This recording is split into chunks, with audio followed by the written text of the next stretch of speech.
Good morning, everyone. It's Thursday morning, 9:30 in Switzerland. It's 7:30 p.m. in Sydney, and it's Space Café time. Our Space Café Law Breakfast with Steven Freeland will begin soon. And thank you all for joining us for our roundtable today in this wonderful London coffee house we came together. As always, we appreciate your participation and ongoing feedback. I'm Torsten Kriening, just your co-host today and publisher of SpaceWatch.Global, and we're a Switzerland-based online platform for information in and about space and new space activities in a geopolitical context. And I know many of you are already familiar with our website, the bi-weekly daily newsletters, and the Space Café podcast, our new Space Café radio series, and of course, our Space Café web talks. We also keep our fan shop open online for you, where you can support us actively and become a space watcher. The edition 1 has the cool items for you, your friends, and the ones you love. And we need your support to keep our work alive. And we do that, of course, for you.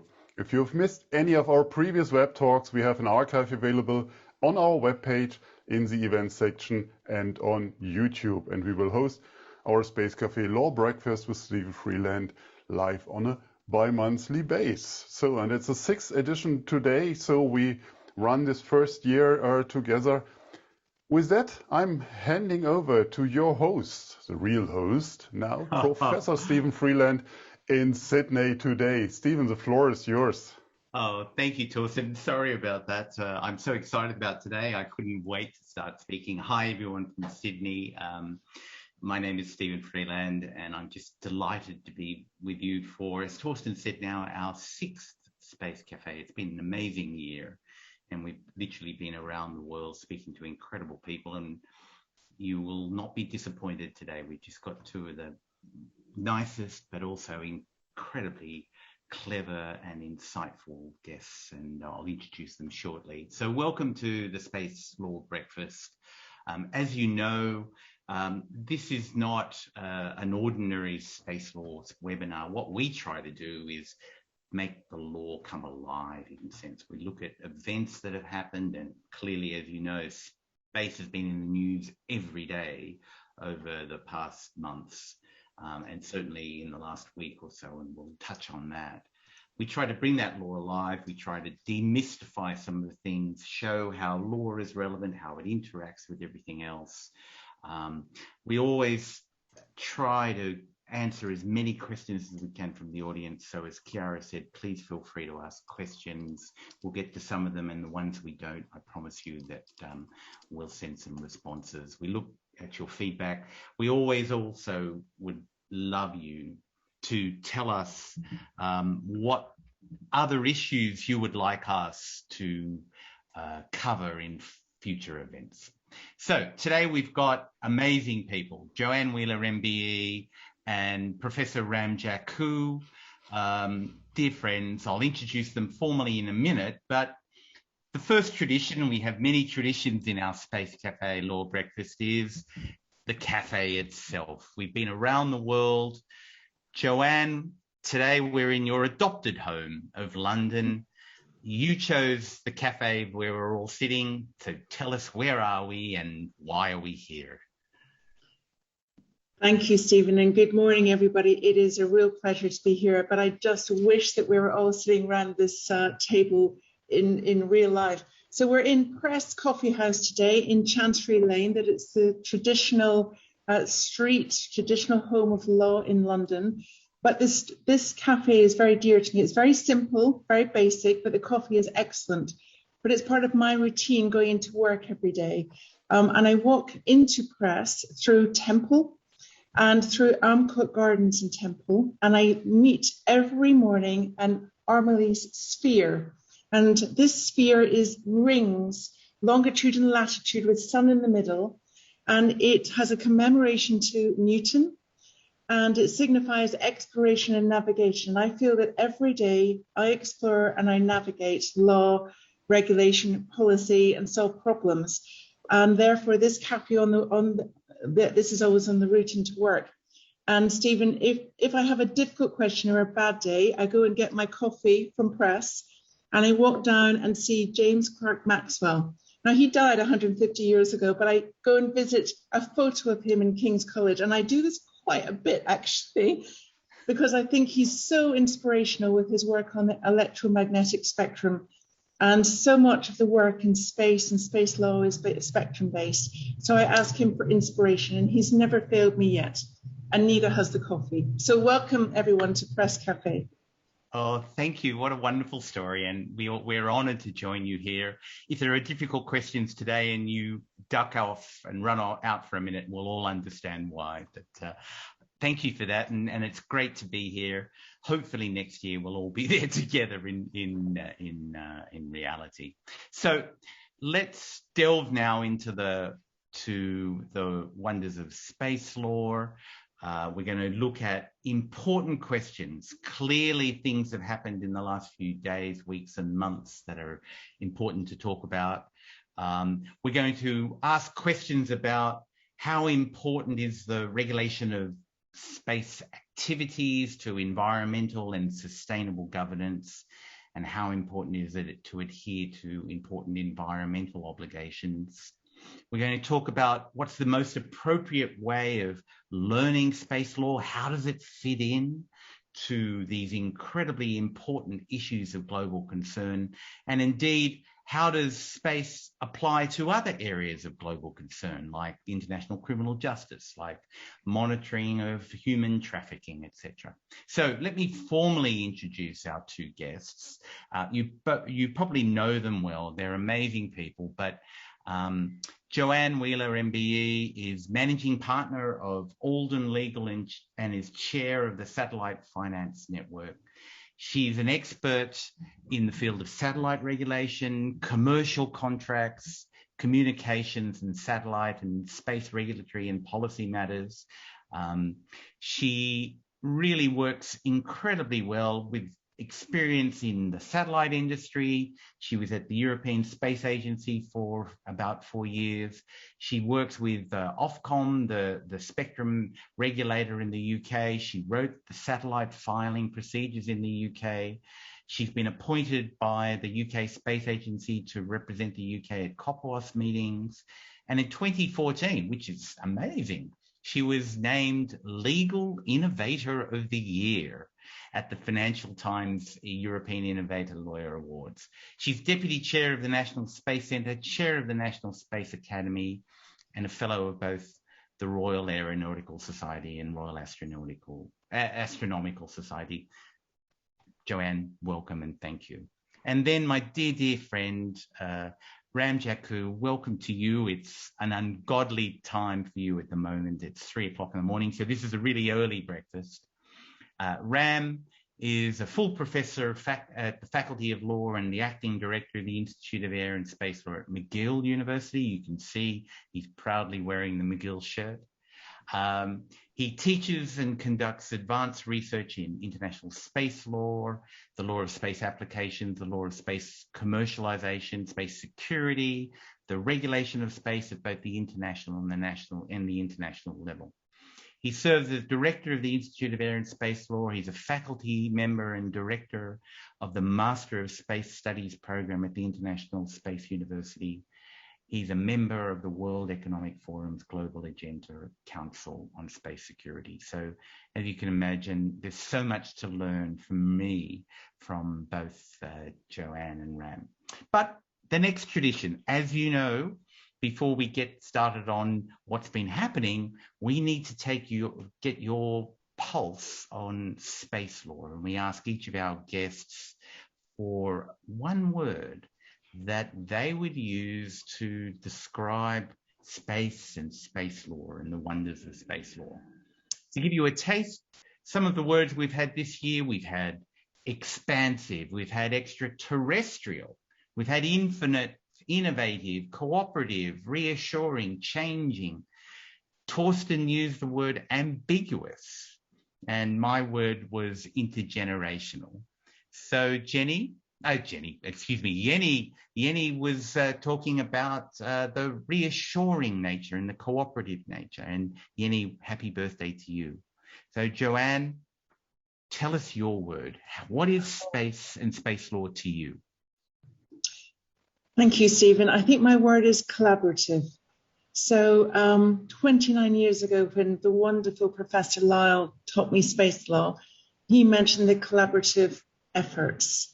And I was absolutely stunned by the collaborative efforts of all of the states in regard to space. That was one reason I went into space law, actually. But that collaboration is incredibly important because we can achieve so much more. That industry government collaboration and partnership, the international collaboration, the collaboration within companies, and all the very exciting things we can achieve, space-based power, in-orbit servicing, humanitarian aspects on different planets. We need that collaboration. But we also need to recognize the value of that collaboration. So that's my word, collaboration. Thank you. Well, that's a great word. And boy, we could do with some collaboration just at the moment, couldn't we? Yeah. Thank you. Great word. Ram, welcome. Good morning to you. Good, very early morning to you. Ram, space and space law, what's your word? First of all, good morning to everybody. My word is a destiny. I will say outer space is humanity's destiny. We all know humanity moved out of southern part of South Africa, and people went all across the continents, land masses, and oceans. Humans have gone to the air above this blue dot. We have it. Humans have put their feet on another planet, and this is where humanity will be going. This is in humanity's DNA, or DNA of humans, to explore and to go where nobody has gone before, kind of things. And also, it reminds me about very famous Russian cosmologist, we all know, Konstantin Tsiolkovsky, who correctly said that Earth is the cradle of humanity, but mankind cannot stay in the cradle forever. I think, to me, that's humanity's destination. However, that's my take. However, I would like to add that humanity's destiny may come to an end or may stop. If we are killed by any virus, that's a possibility, or we kill ourselves. And that is unfortunately entirely possible. So it is for us to maintain our destiny. So my word is destiny. Thank you, Ram, and I couldn't agree with you more. And again, we really need to sit back and reflect on that. And so that brings us really to the question of the day, although there are many questions, but clearly we're all aware that last week we saw a Russian ASAT missile deployed. It kinetically destroyed a redundant satellite at approximately 480 kilometers altitude. Even if we put aside the military ramifications, and clearly there are some significant ones, if we just look at the environmental issues here, this test appears to have created hundreds and probably thousands of additional pieces of debris. Much of it will pose a threat to infrastructure and even human life for many years to come, adding already to the proliferation of debris and the threats. What I found interesting was, whilst there was a lot, obviously widespread criticism, one thing I noticed, and this is really where I seek your views, was a reluctance of many to highlight the illegality of the action. Most people, of course, described it as irresponsible. Clearly it was. And I don't think many people have a doubt about that. But most commentators, governments, whatever, did not cite, for example, relevant obligations under the Outer Space Treaty or other instruments. And what worries me is this failure to make mention of the law in this important event might have an effect of undermining the authority of law and undermining the authority of the regime. So, Joanne, my question to you, and I hope you don't have to run outside to get inspiration, because I think you have strong views on this.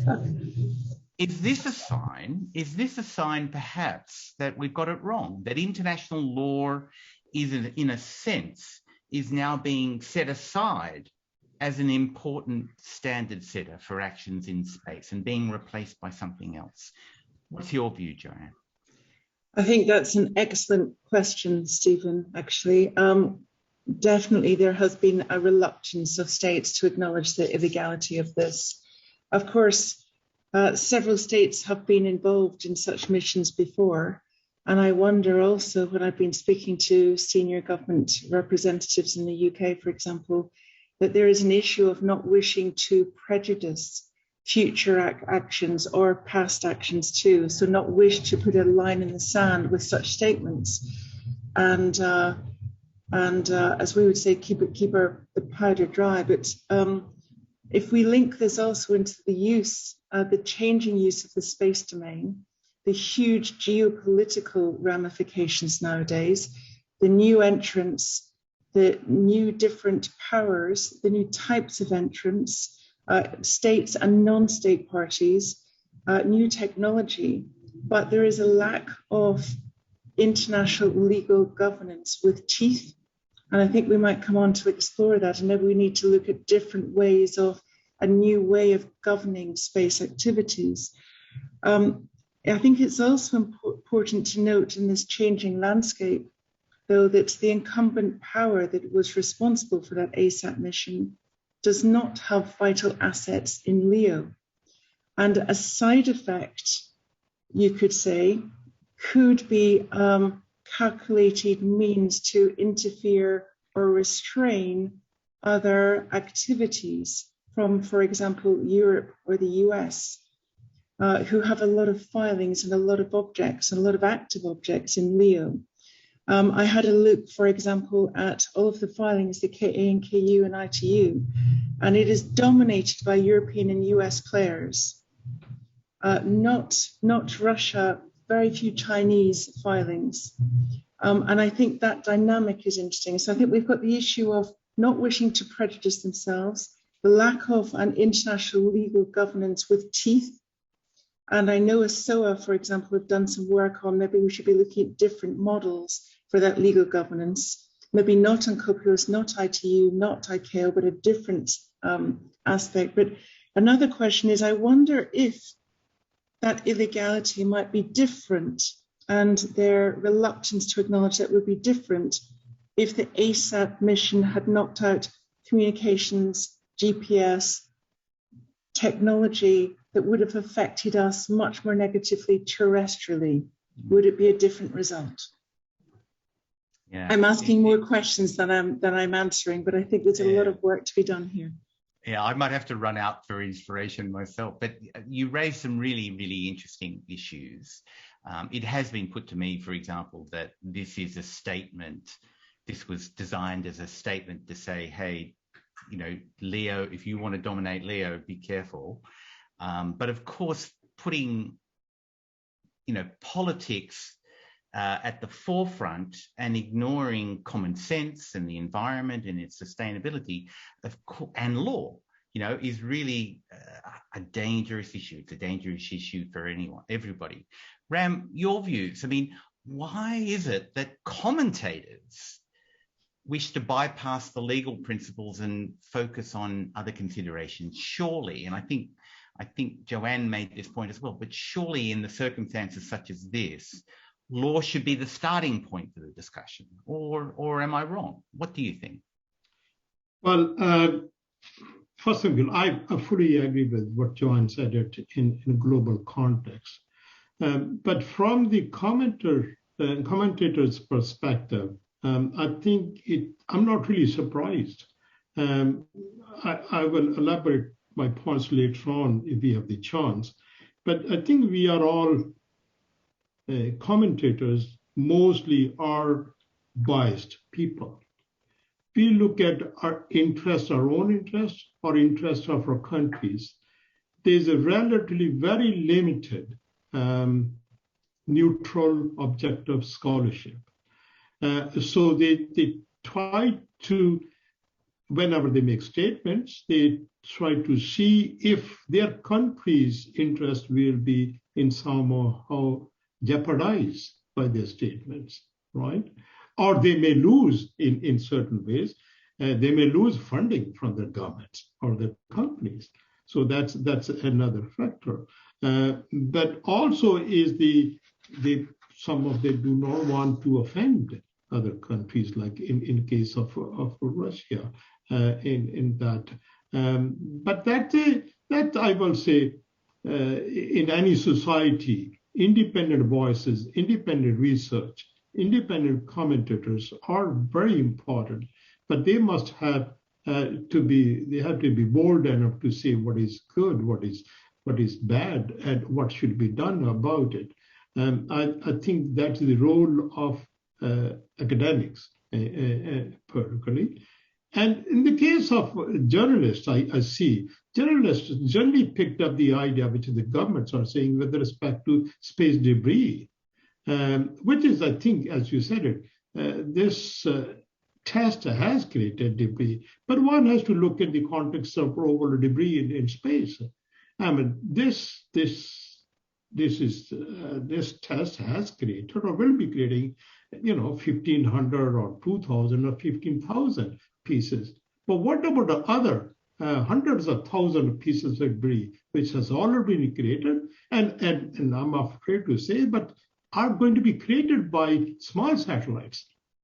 So it is relatively, from that point of view, small. So we are not talking about the debris that much or that seriously.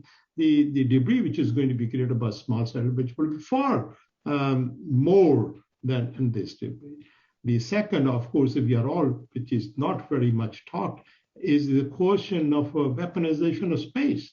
And I think the countries want to maintain their right to have that kind of thing.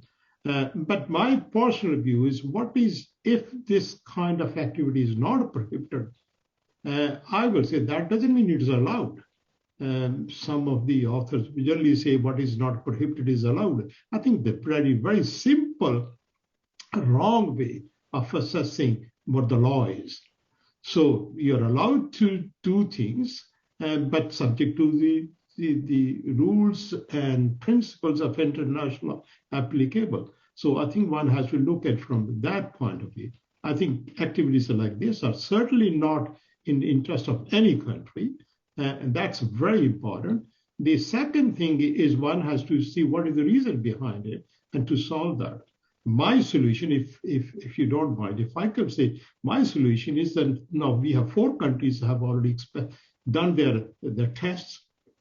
Perhaps they should take the initiative and invite France and UK to come up with some kind of treaty, binding treaty, prohibiting this kind of tests, somewhat similar with the 1963 partial test ban treaty. And I'm sure a number of countries will join that kind of thing. It's just about time to think along those lines.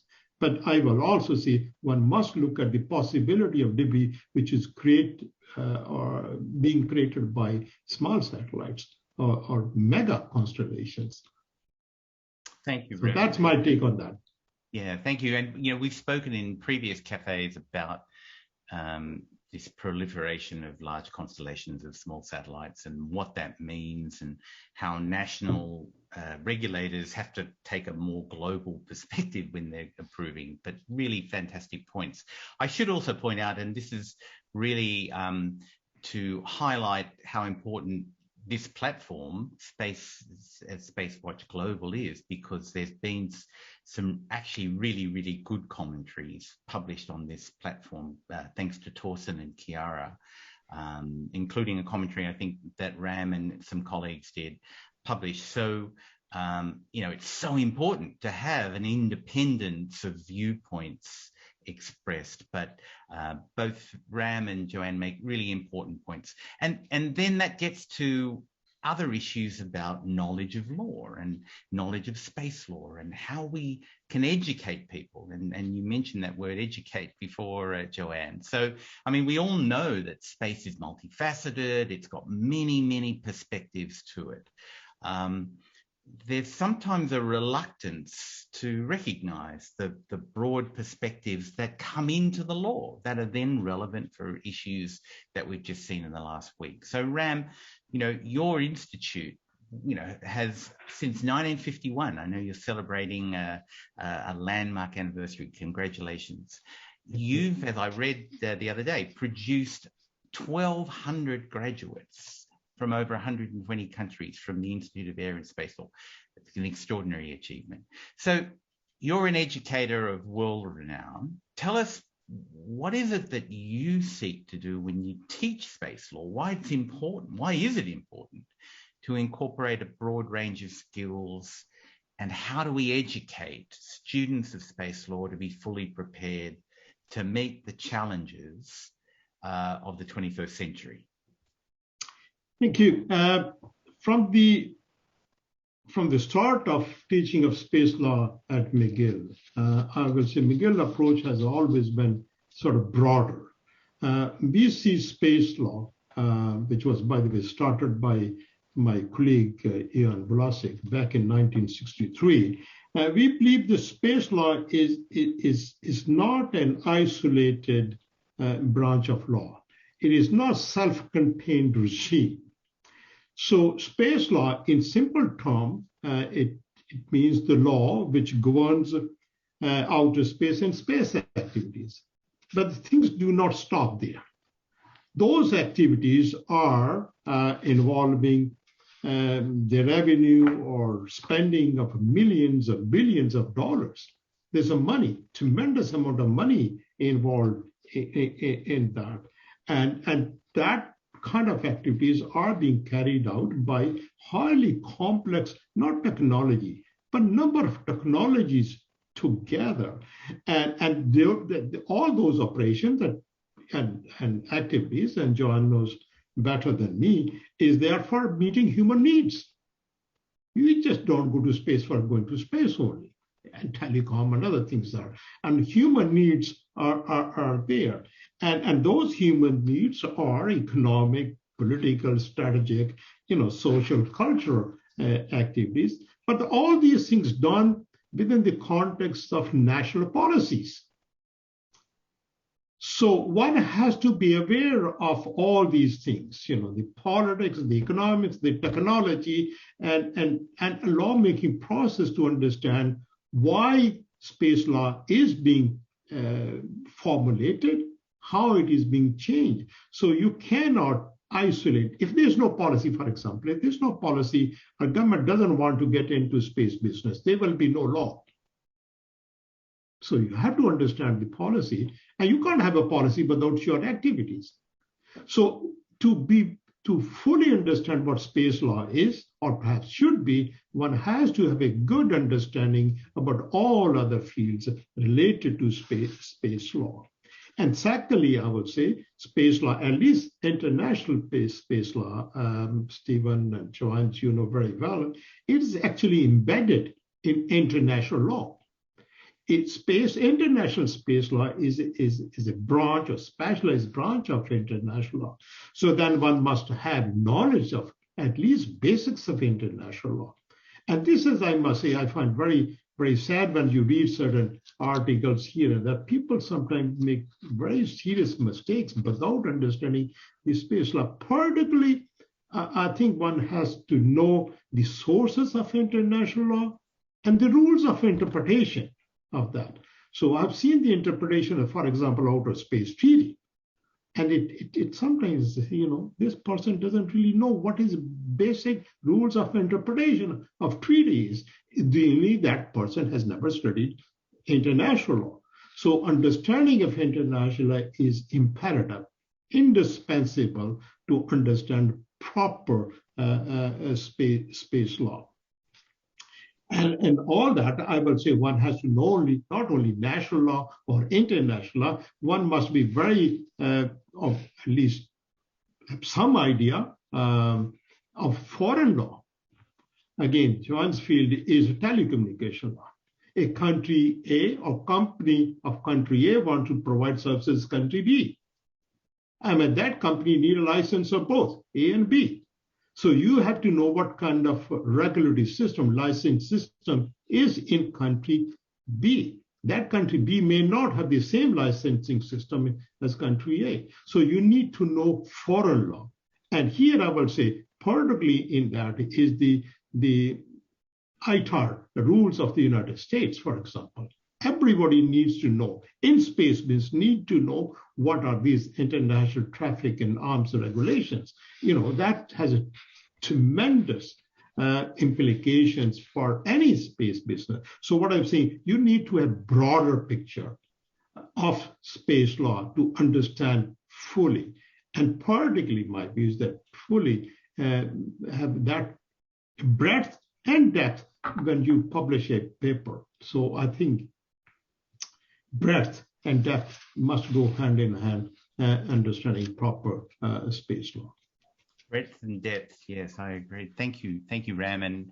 And I know we've got quite a few McGill alumni in the audience, and I'm sure they all recall very fondly their time when you were teaching me exactly that broad perspective. So Joanne, you're now you've got many hats, but you're a commercial lawyer as well, right? And in the end, your commercial clients want the job done. They want it done by skilled, effective, knowledgeable people. We've got this vibrant space ecosystem around us. Lawyers and the legal environment becoming more, if you like, extraterrestrial. Lawyers need to be prepared. My partner Donna and I have coined this phrase, which seems to have taken off, about the need for space literate lawyers.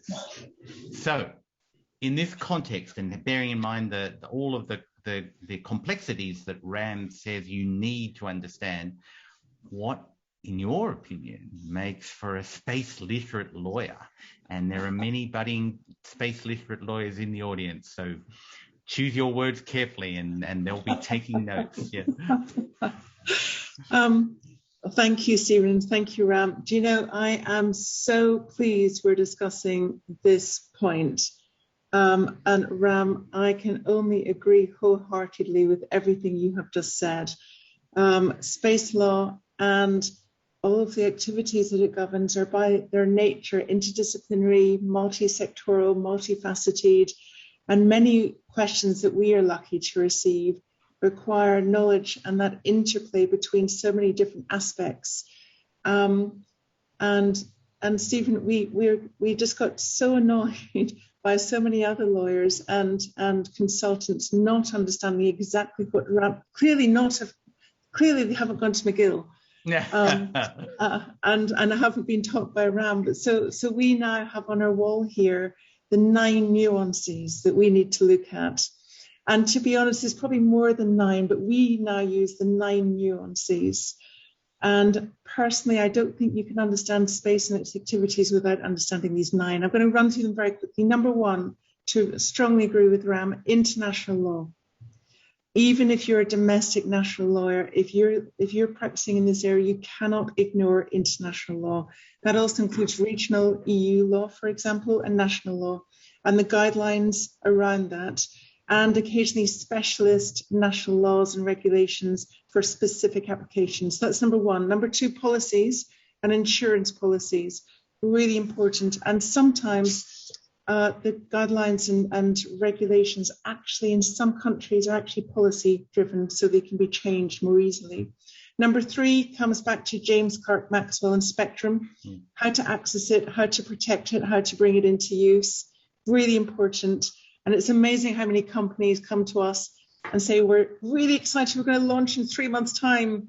Oh, what spectrum are you using? What spectrum? Next one, number 4, technology and science. And again, Professor Lyle mentioned, Joanne, you're going to have to learn the physics, but I'm not a physics major. Learn it, was all his advice. Just learn it. You need to understand how this works. Number 5, political aspects, geopolitical politics, hugely important. Number 6, international relations and historic nuances. And you see that, and Stephen, you'll see it even more than I do at Uncupulous. Number 6, to echo Ram, economics, business, finance, competitive environment and business environment, and increasingly with licensees, how to establish financial standing, what that means, particularly if you're a very large constellation operator. How can you show that you can meet all your obligations moving forward? Number 8, security and defense, ITAR, etc., export control, but also new defense issues with high resolution Earth observation satellites down to phenomenally centimeters now, through the night, through sky. You can now see footprints in grass at night through bad weather. It was phenomenal. But the security aspects, human rights aspects of that are really crucial now. And then environment, sustainable environment, social cultural aspects. So that's our 9 nuances. And we would tell anyone to embrace all 9 of these. And they're not something, Stephen and Ram, that you learn in 6 months. These are learned through evolution, expertise, 20,000 hours of experience. But to be blunt, Stephen, to echo something you said, this is not the normal role of lawyers. Private practice, sometimes lawyers feel uncomfortable with such nuances and such range and such a multi-sectoral approach. But for those listening, and maybe those who have just come out of or had the training from Ram at McGill, if you can embrace these 9, it's a fascinating industry, fascinating subject, fascinating activities to be involved in. Thank you. I agree. And we're seeing in every country, certainly in Australia, more and more people studying law, studying space law, more and more people learning about it. It's fantastic. But you're right. It's an acquired skill, like any skill, and it takes time, and there are lots of nuances.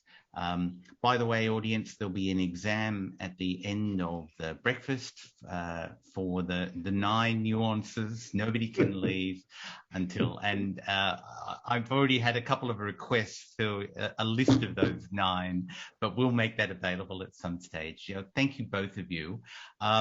Torsten, perhaps I could ask you, and I say this every breakfast, and you're so kind to indulge me, our reality check in a sense. You deal with so many space lawyers who are clearly experts in their own field. But do you get a sense, and present company obviously accepted, but do you get a sense perhaps that those people haven't embraced what they need to embrace in this changing technological world?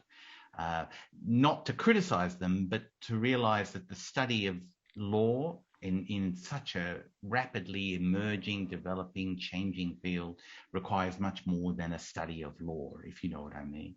I mean, what's your perspective, given that you talk to so many space lawyers? Thank you. Thanks for this challenging question. I think, first statement, we have to bring these worlds together, the engineering world and the law world, regardless where, space, technology, wherever it is, and accept as an engineer that I am, that law is the basis of getting a vision into a product, into a service, and not the other way around. Okay, sometimes law follows technology, but it shouldn't be the way. I mean, we should have the regulations or the framework to say it before. So from a law or point of view, and again, I'm not a law student, I adapted this knowledge in the later years of my life, so to say, because before I said, what costs the world? I'm an engineer, yeah, so give me a challenge and we solve it. But that's not the truth. And I know that we have a number of young lawyers, not space lawyers now, in the house, and working also together with ELSA, a student association of law students, to help them to understand why space law. And I think from the law point of view, it's important to get it into praxis, getting out of this still emotional ivory tower that engineers see them in. So, and get them on the street, into praxis. I mean, you're doing great stuff with the moot court and other activities to really go, but it's still, I mean, how is it populated? How is it communicated?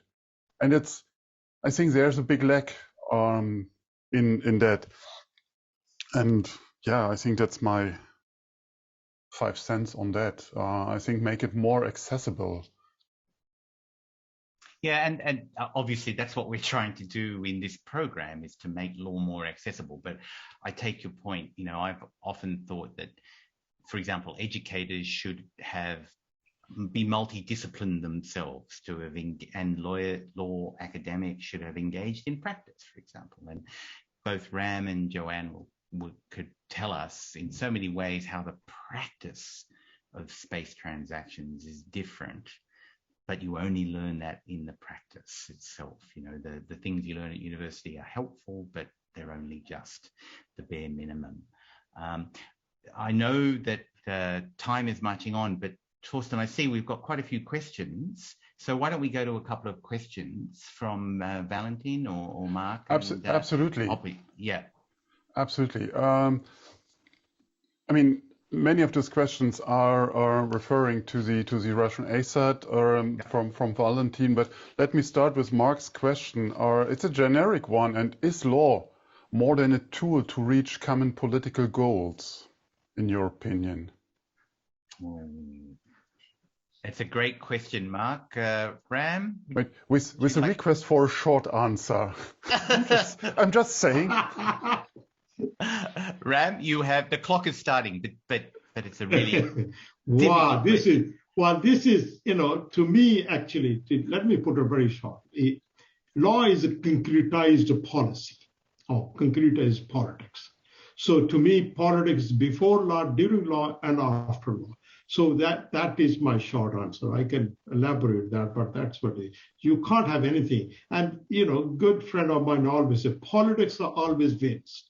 So I stop there. Okay. Joanne, do you have some guidance on this?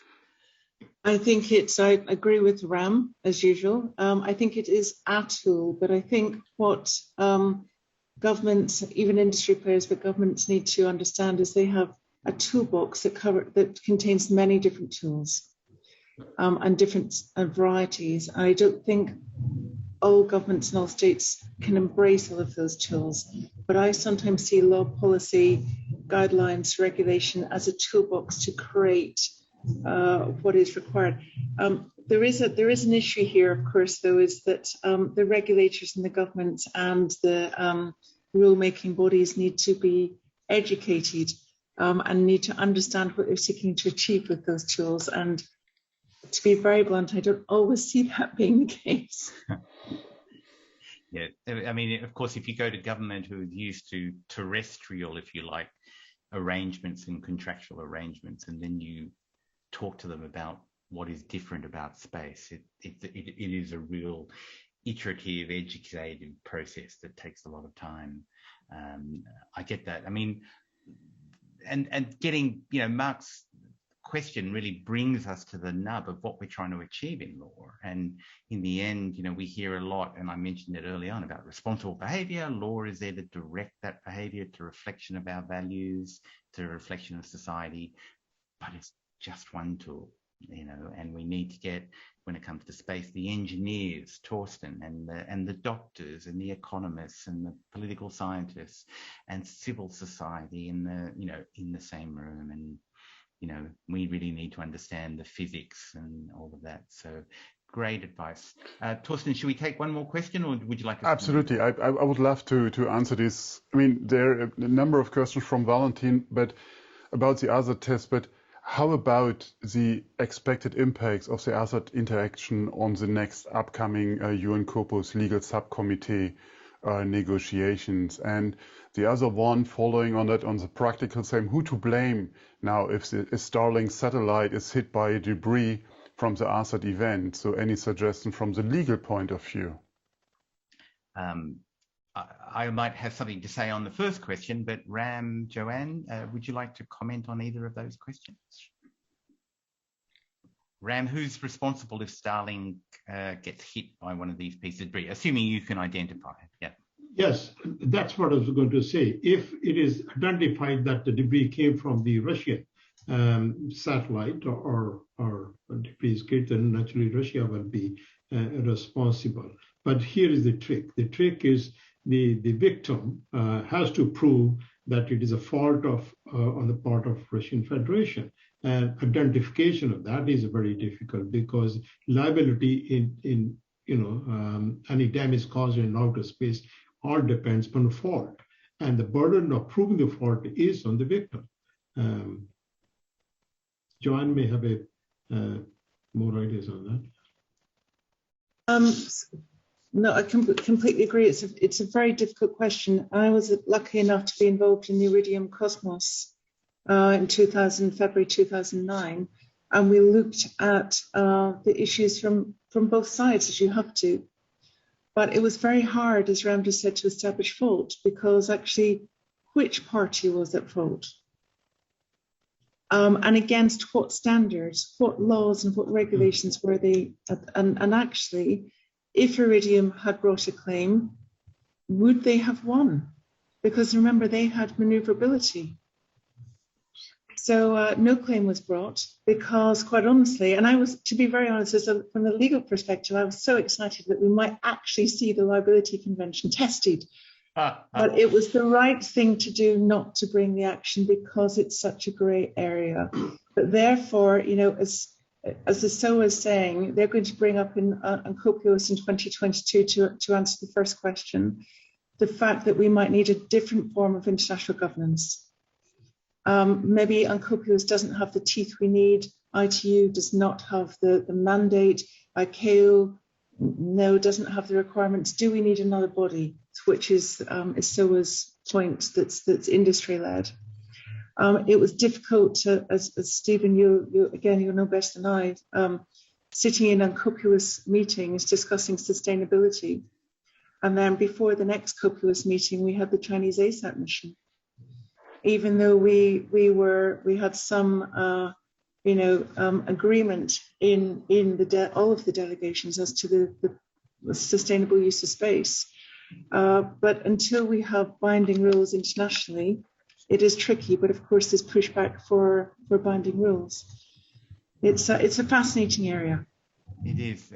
Last night I was sitting in on the working group on the long-term sustainability guidelines, and all of those issues that you mentioned then were being discussed. But Valentin, let me cast your mind back, everybody's mind back, just 2.5 years ago, when the last of these ASAT tests took place. India did a similar thing at a slightly different altitude. 3 days before legal subcommittee met in Vienna. And, I had the pleasure of being there as part of the Australian delegation. And one would have expected, fierce condemnation and calling it out. And, apropos of the discussion we had earlier on, if you go back and look at the transcript of the statements made by countries 3 days after the Indian deliberate ASAT test, in Copious, you will see the language of diplomacy, where, wouldn't it be a good idea if we didn't create debris deliberately? Very few countries formally would call out this for what it was. No country mentioned India by name. No country mentioned India by name at Copious. So the language of diplomacy is tough. Of course, outside of that, where you'll find statements by commentators, by agencies perhaps, but we have to change that mindset. We have to go back, as I said, I think, to the legality aspects of it, because no country ever wants to be told that what they've done is unlawful. Yeah, that is a no-no, and for them. And so if we call it out for what we think it is, then I think that has a major deterrent effect. But anyway, any comments or thoughts on that, Ram or Joanne, before we move on? I will just say that what you said is, Stephen, that underlines what we were talking earlier. Everything is politics or geopolitics. And that is the reason. Everybody knows that certain actions are legal or illegal. Simply they do not so because the political reasons for that. But I just want to add, I'm reminded of, Joanne said that McGill did not teach her space law. But Joanne, you have been taught by the best graduate of McGill, Francis Lloyd. so you have a McGill link there. I didn't want to let it go, so I 6 degrees of separation, Ram. Let's move on. Thank you for the questions and keep them coming if there are more. But let's move on to a relevant but important issue as well. And this is how space and space law helps with issues of global concern.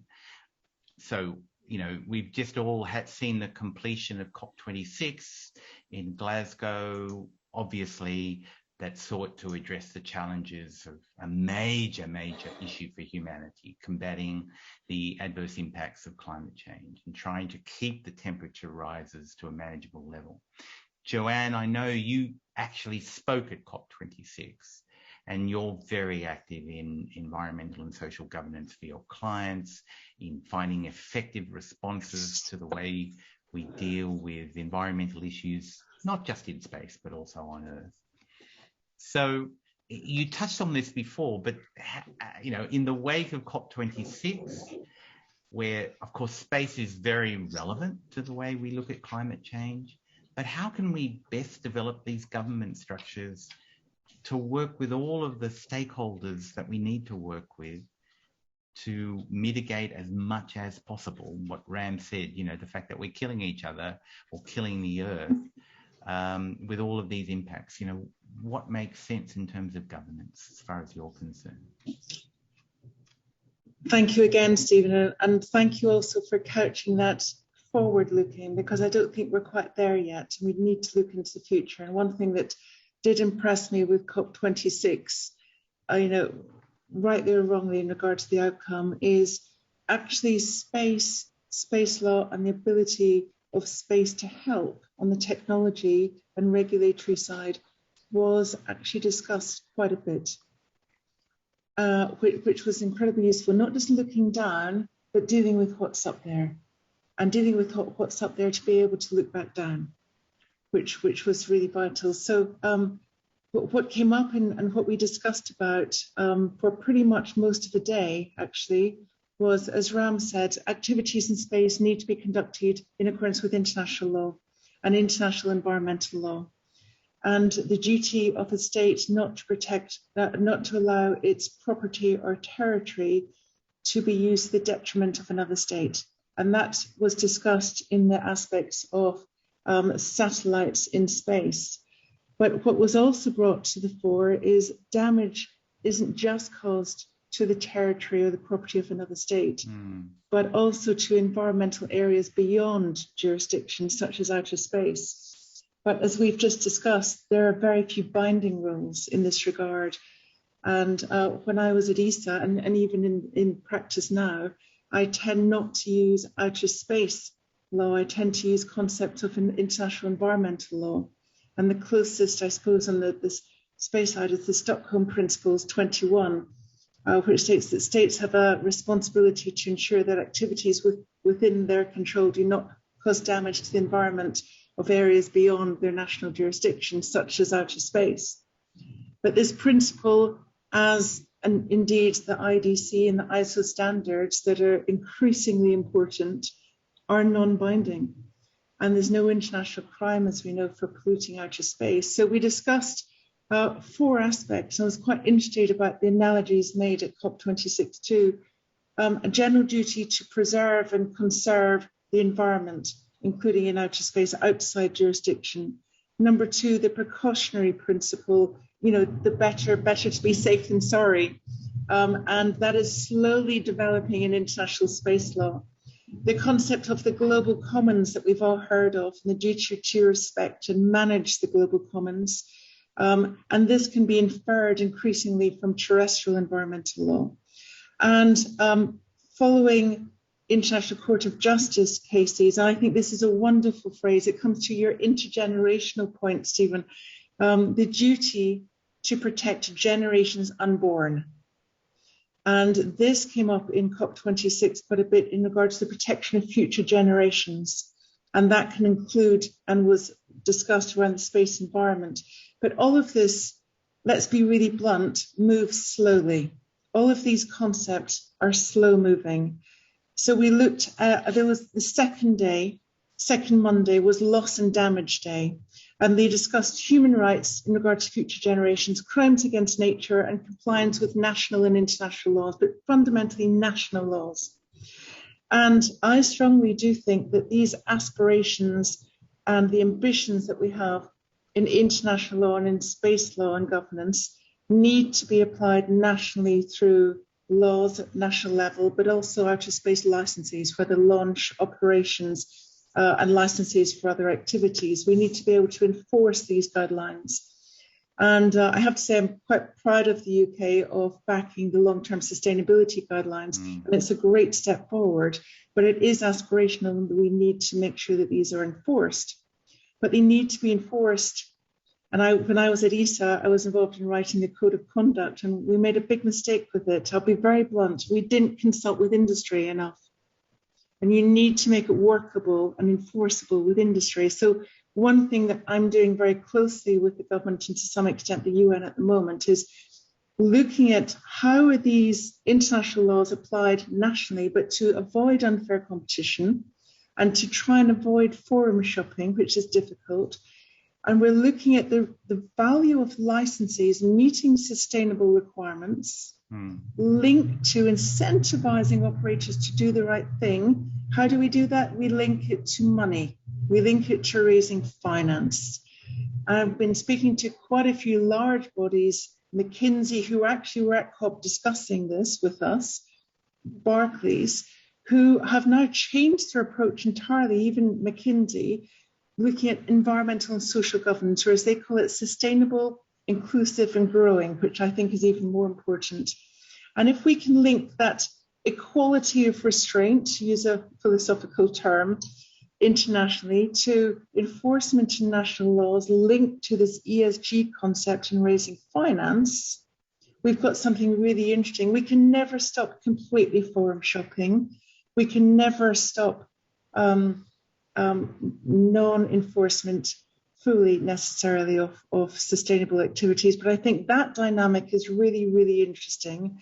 And then also linked to some of this work in regard to a new international governance structure. But I intend over the next few years to really embrace this, Stephen, to some extent, and work with a few universities, you'd be glad to know, because we need that multi-sector approach and the finance community to look at this concept of ESG.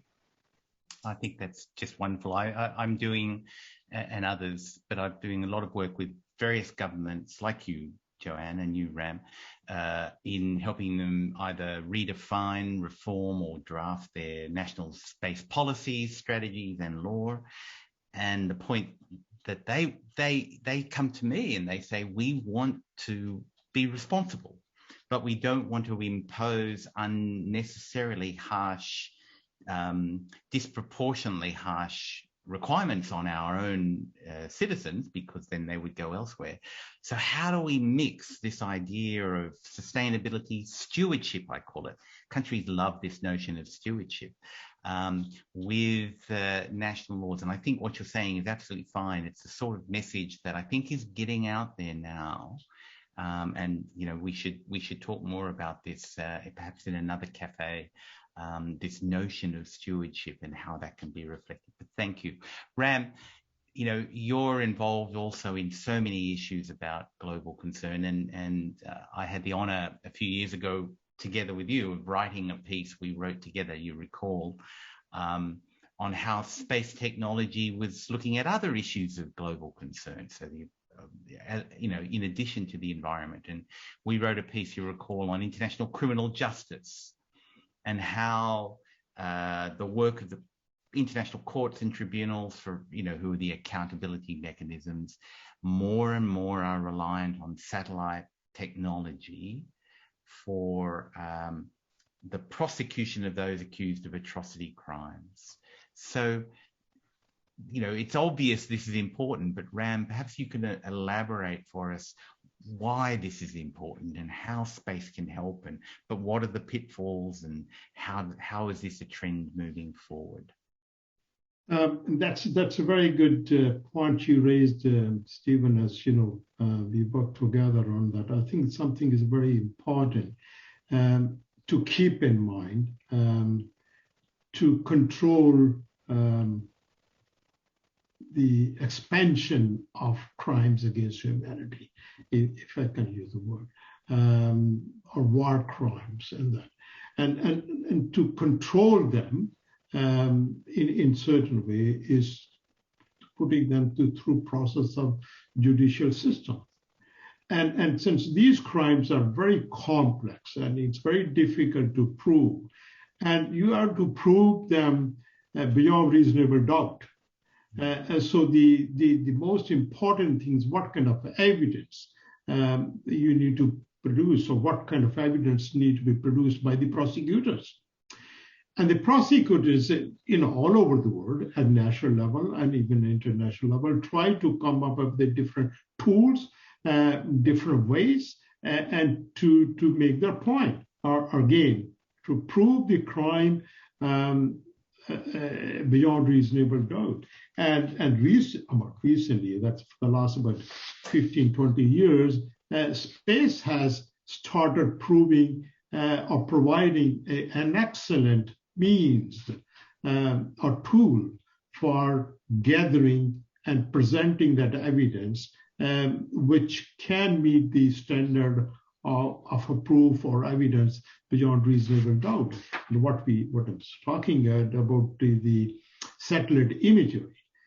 Satellite imagery, the collection, the processing, and interpretation of satellite imagery is improving significantly. I would say the first time it was used in an international criminal trial was during genocide, during Balkan Wars. And since then, the rules of evidence nationally and internationally are being changed to accommodate the production or acceptance of the imagery as evidence. So I think that is a very good. So to me, a space can provide excellent tools to prove the crimes of some people beyond reasonable doubt. And I think one has to look at that. Now, you mentioned pitfalls. Pitfall is also, there's no technology which is fail-proof. And more importantly, all humans make mistakes. So sometimes it is not the fault of the technology, but humans, right? So the data interpretation is extremely important. I don't want to give you the examples of mistakes made. We all know that, right?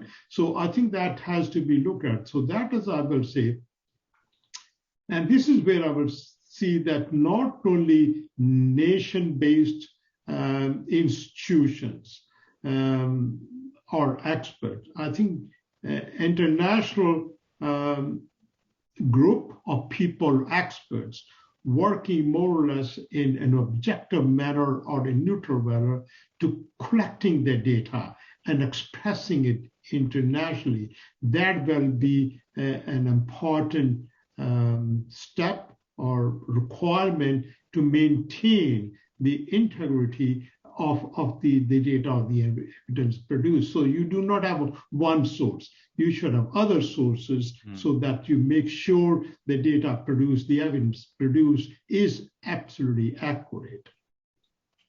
Yeah, that's really important. And we have to, of course, train. You and I, when we wrote that piece, we studied what judges and prosecutors, and they were uncomfortable with this technology. So it's a matter of also trying to, as Joanne said, teach them the physics, teach them what the technology is.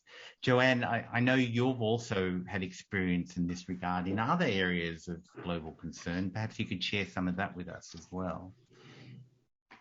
So just echoing the value of satellite technology as Ram has articulated, I see it also in the humanitarian activities front. So in the last few months, actually, using satellite technology to survey the conflict in Sudan and to monitor and to try and protect the populations. I've also been involved in projects in regard to the tracking of human trafficking, unfortunately. But actually it can be used for hopefully resolution.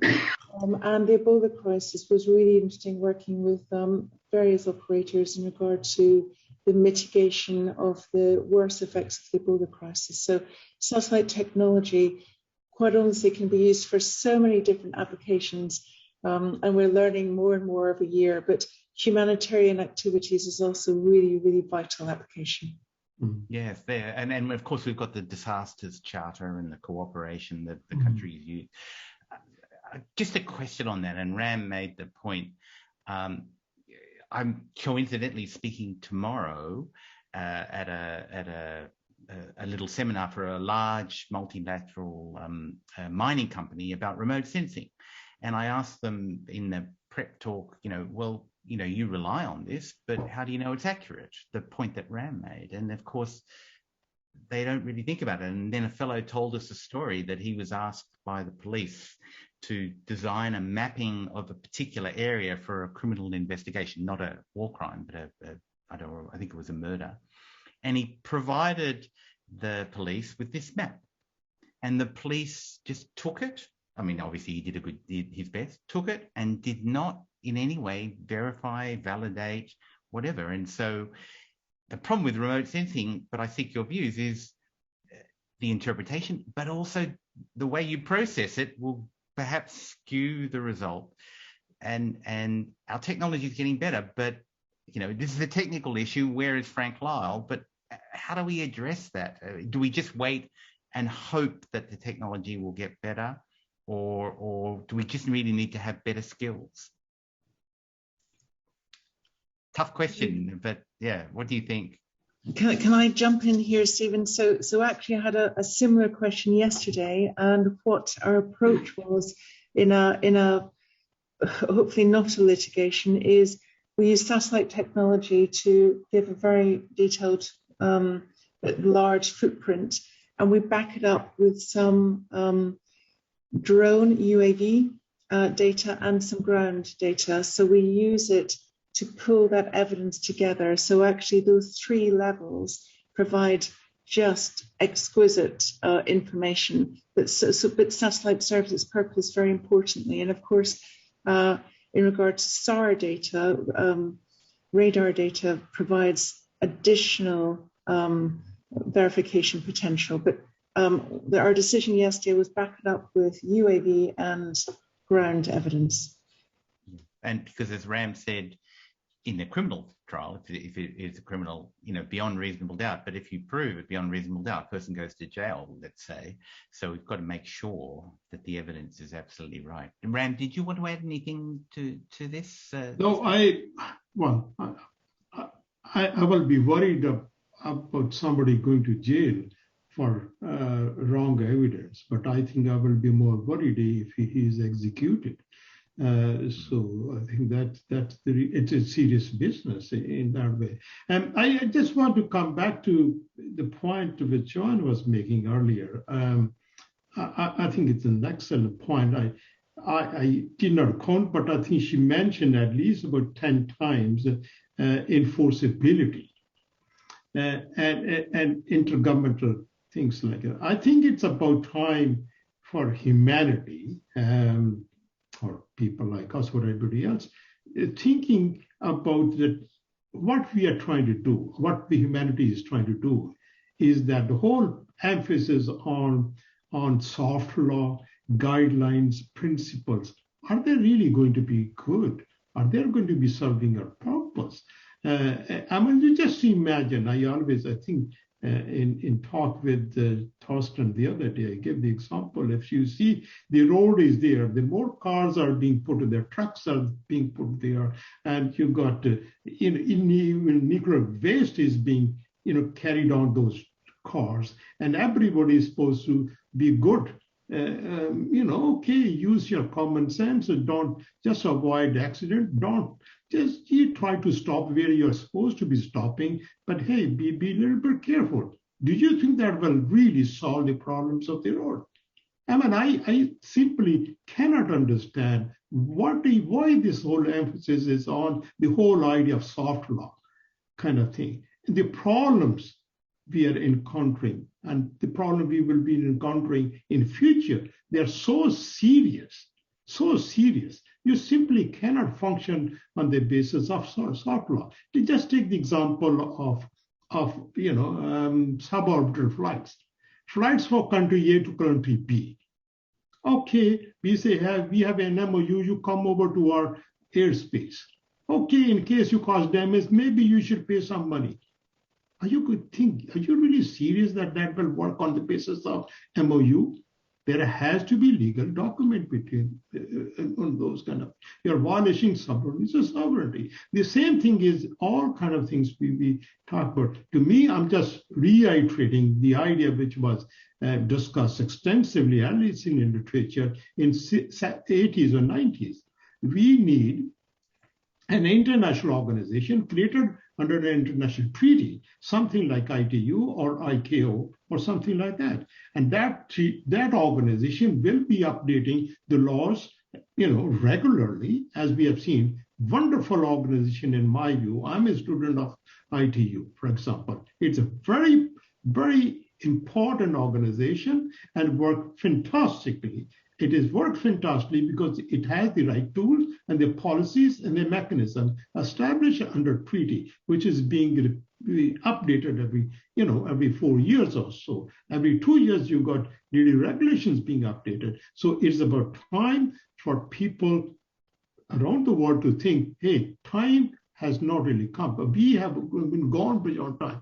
We should be seriously thinking of setting up an international space organization with the mandate of something like ITU or ICAO.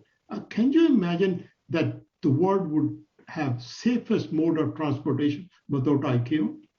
So simple. So it is very important to look at the responsibility of governments and coming up with this organization and setting up, again, if I can represent Canada or Montreal, I think Montreal will welcome this kind of organization here. But seriously, it is important to keep all these things. I'm sorry I'm taking a little bit too much time on that, but I think the other point Joanne made very, very interesting, the question of analogies.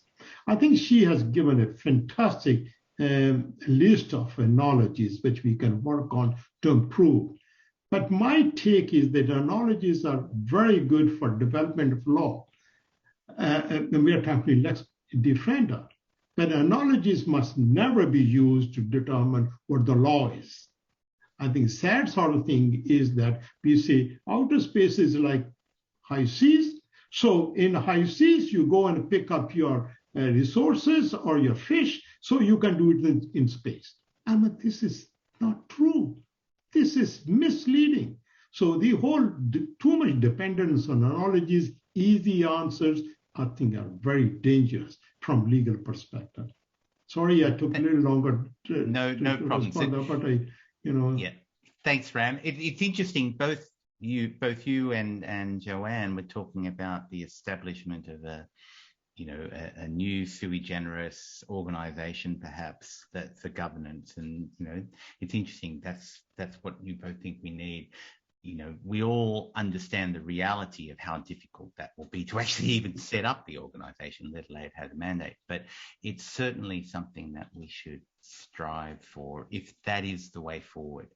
So, Torsten, back to you.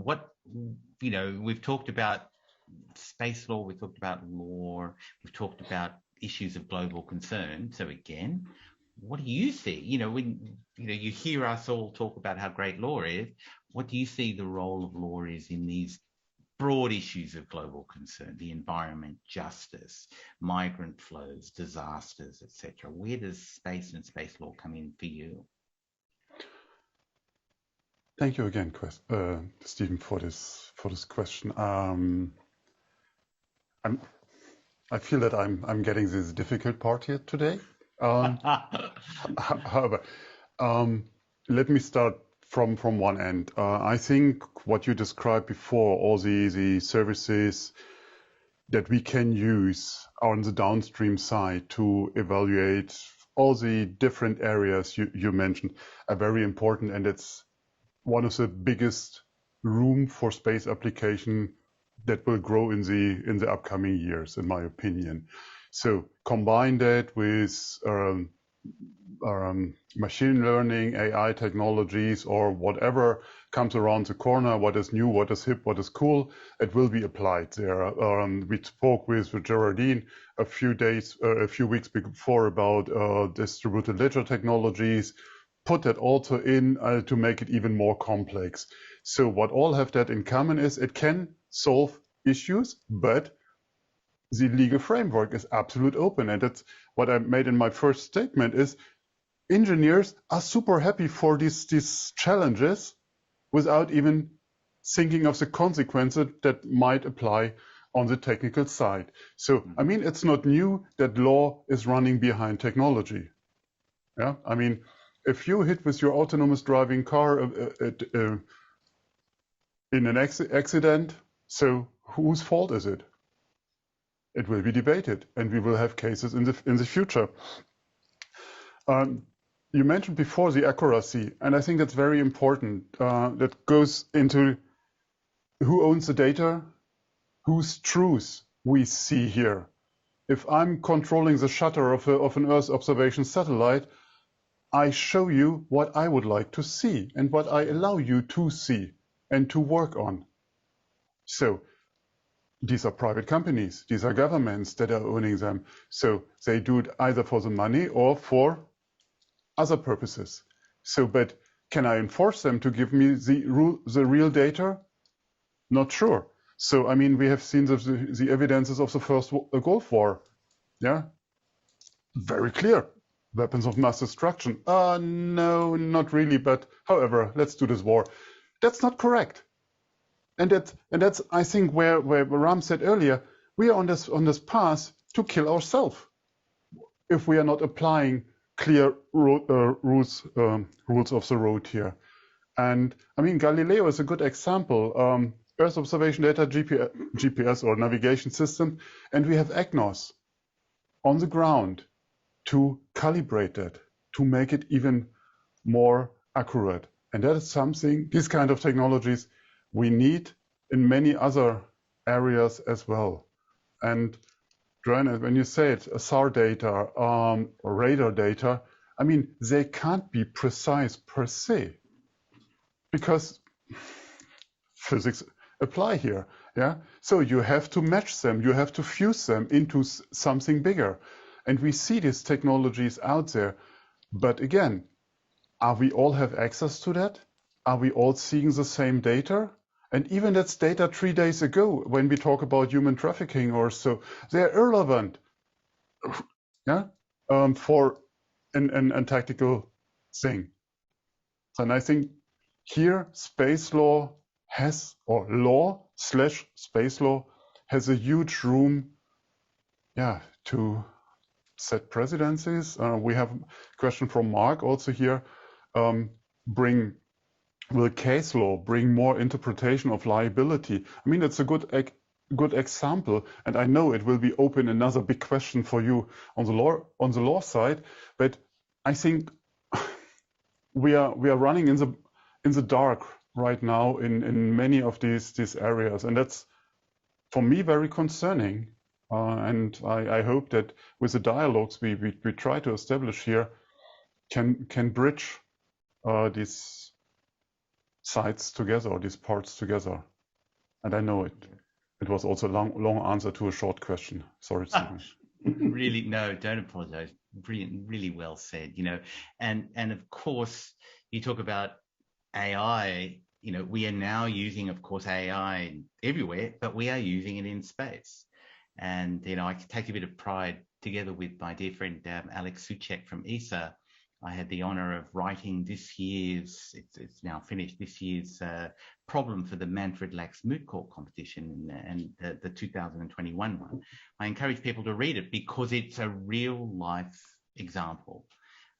It's not fantasy, where AI is now making decisions in space about collision avoidance. And, we heard from Joanne and Ram before about how difficult it is to prove fault in the first place. Throw in the AI mix, throw in the unknowns, human in the loop, human out of the loop, all of that.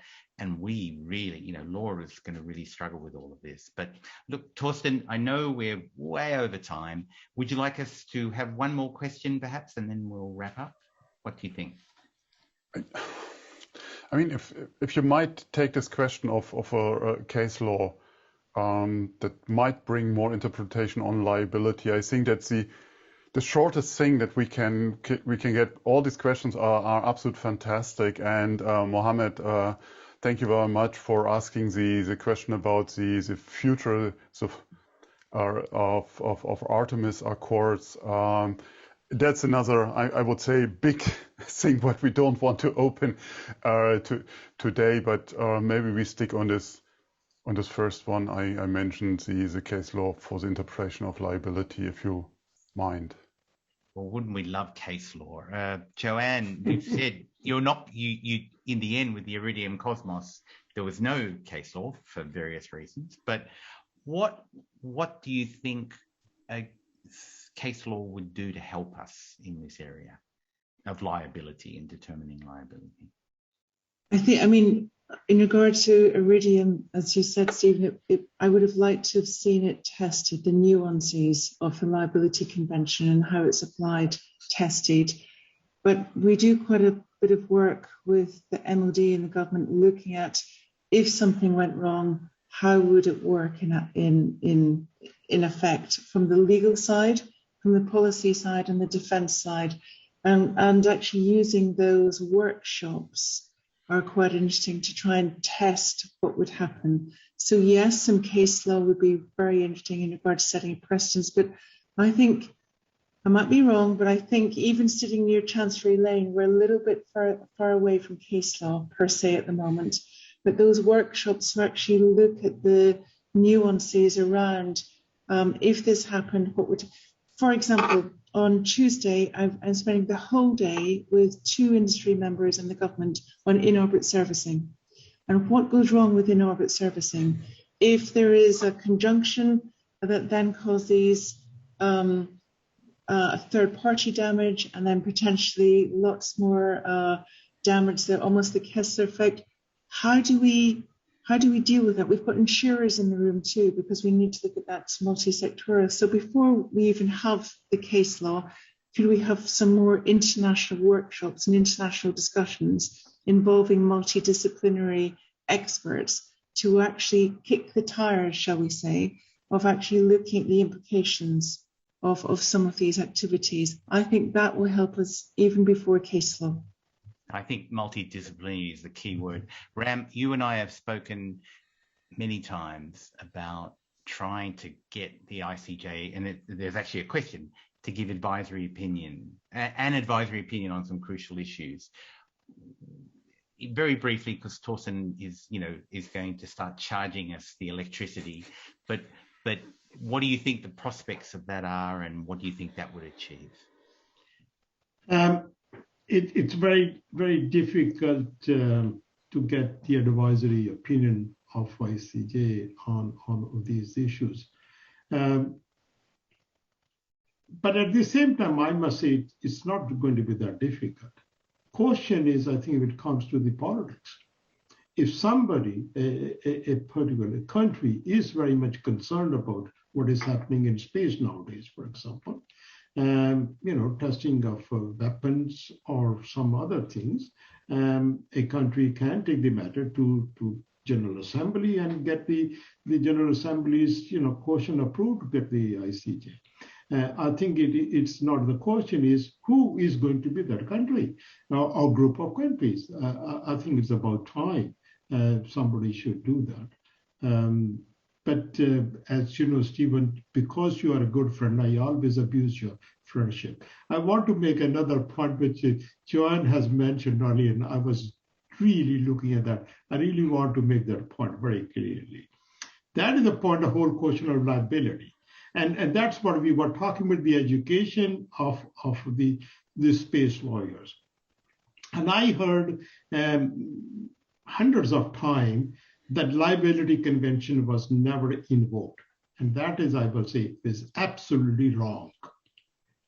Simply because people do not do research, they do not really look at that. Somebody made a mistake in 1980, I think in 1981, that Canada and Soviet Union decided the matter on friendly basis, and that's it. And that article is quoted again and again and again, saying the liability convention was not invoked. But nobody has looked at the agreement which was entered into by Canada and Soviet Union, and that was based on liability convention. So, and sad thing is, I have seen the delegates to Copious even mentioning liability convention has never been invoked, and that compromise negotiation between Canada and Soviet Union was essentially or exclusively based according to the liability convention. Now, other point of that, what really that agreement with two countries establishment, those countries, both these countries, did not rely only on liability convention, but they also use international law.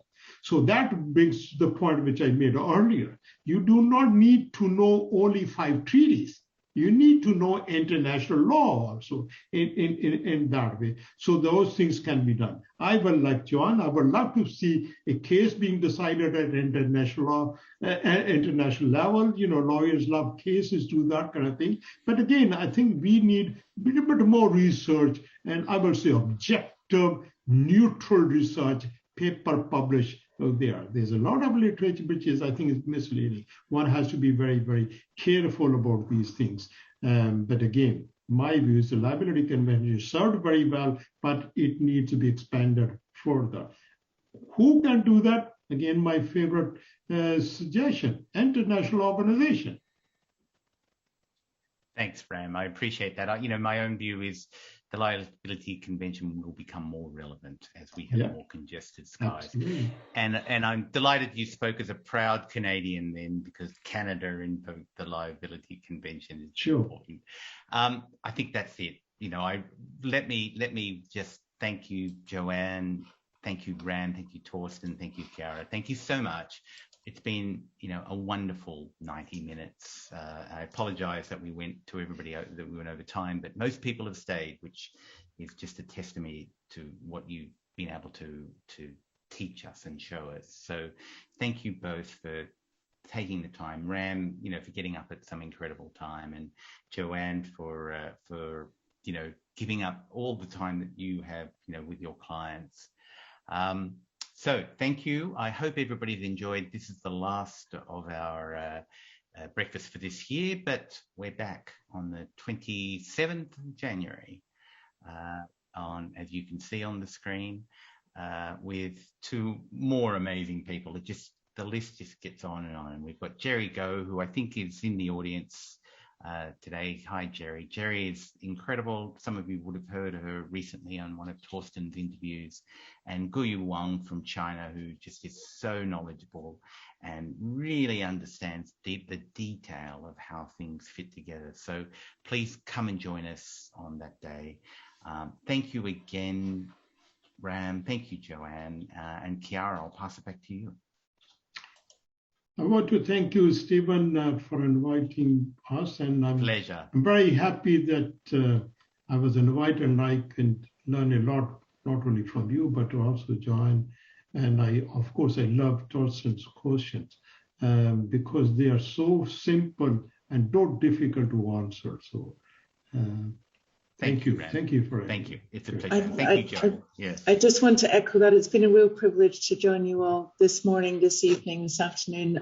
Thank you so much. It's fantastic to have this engagement in this stimulation. And I promise the next time we will have a reunion in the cafe itself, because you said good coffee and we all want to be there. So thank you again. Don't Chiara, make promises during the stays. We've got enough money in the bank, haven't we, Torsten? Torsten and Chiara, over to you. Thank you so much. And a huge thank you to all of you for this really amazing talk. It's been super cool to just sit here and take it all in and listen. So thank you so much. Before everyone goes, I would love to present our next events coming up. So we have a full set of next events till the end of the year.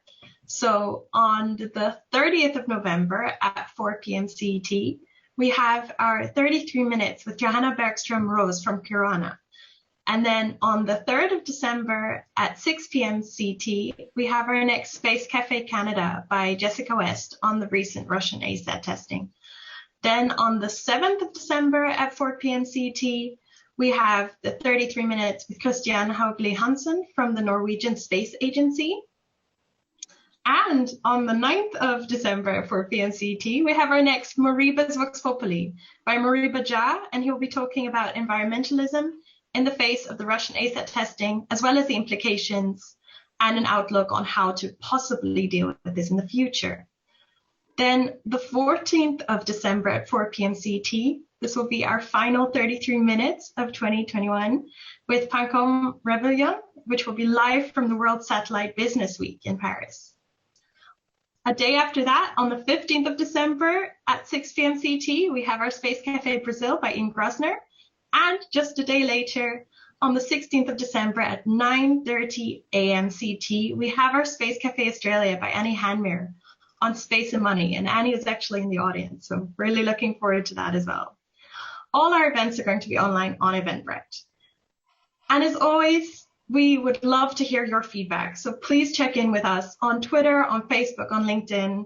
Don't forget to sign up for our daily and biweekly newsletters. And if you want to treat yourself with something special, become a Space Watcher. Your support will help us greatly. So just take out your credit card, yes, and visit our fan shop at shop.SpaceWatch.Global.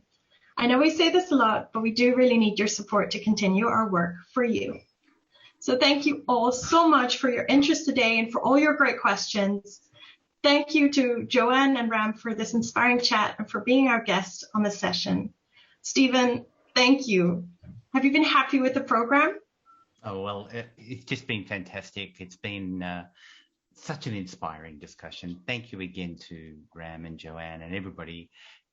It's been an amazing year. Torsten and Chiara and I, we've done this now 6 times. We shared breakfast with amazing people. We've been in New York, in Leiden, in Helsinki, in Warsaw, in Tokyo, and now in this wonderful cafe in London. It's just been a great year.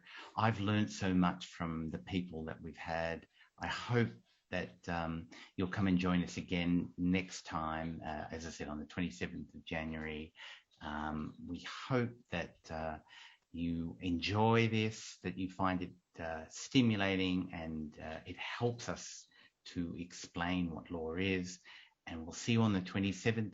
This time we will be in sunny Beijing. So thank you again. Everybody, we can do a spoiler alert, Stephen, because we will have the pleasure to have you in one of the Space Café podcasts end of this year. So to review the year from a space law point of view, and then going with that over the Christmas period into the new year. So spoiler alert for all of you out there. Thank you, Torsten. So I'll say goodbye as well.